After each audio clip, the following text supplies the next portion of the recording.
Hey, this short presentation is about Chaturmasa, 4 months of seasonal fasting. Chatur is 4, Masa is months. So, what we're going to cover is the what. What is it? What exactly is it? When does one do Chaturmasa? How should one do Chaturmasa? Who should do it? And why? What are the benefits? And we also talk a few about few myths. The first one,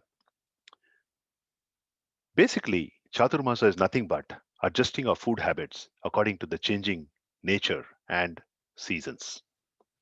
Usually during the months of July to November, when the summer transitions into rainy season, autumn, and winter, there's a lot of change happening in the environment.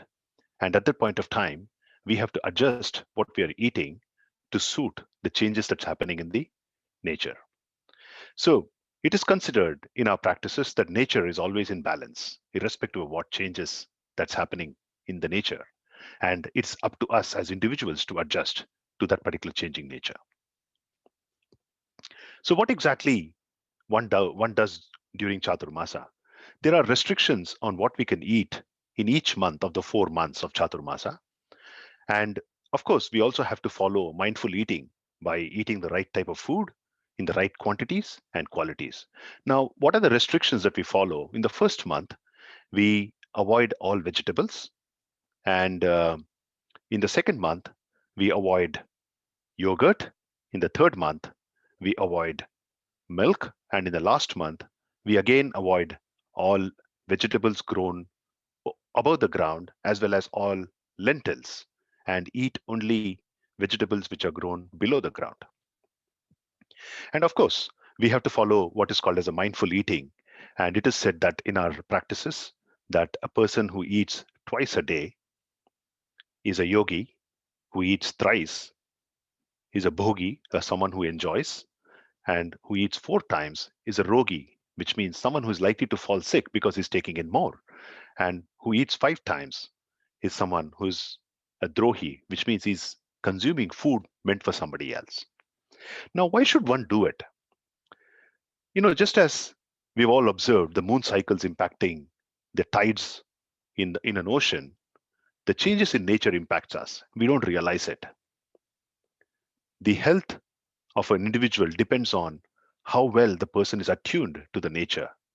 And basically, health means getting our bodies doing something proactively during these times of changes in the seasons that can make sure that our bodies is attuned to the nature. Now, what are the benefits?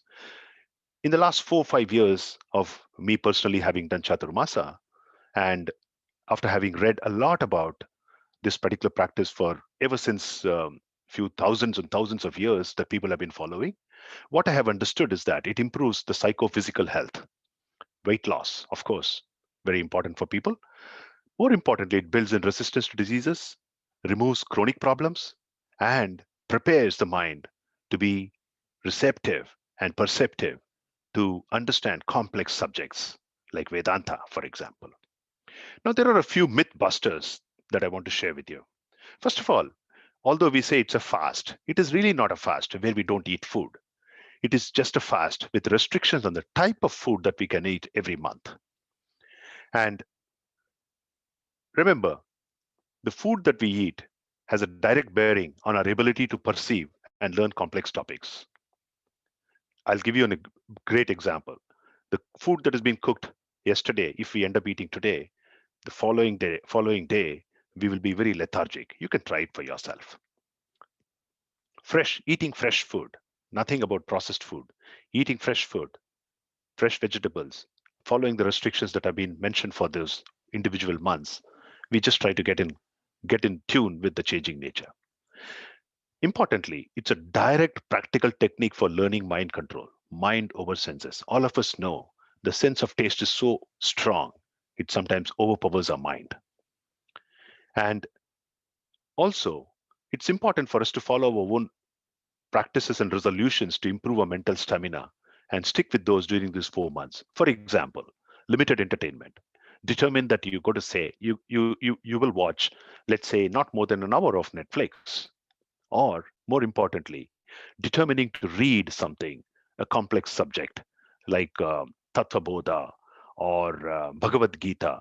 And then, because we are getting in tune with the nature, the mind is more calmer and perceptive, and some of those complex topics become pretty much easier to learn for ourselves. So, all in all, it's 4 months of mindful eating and at the same time, ability to read, perceive, and grow spiritually. I hope you enjoyed this. Thank you so much.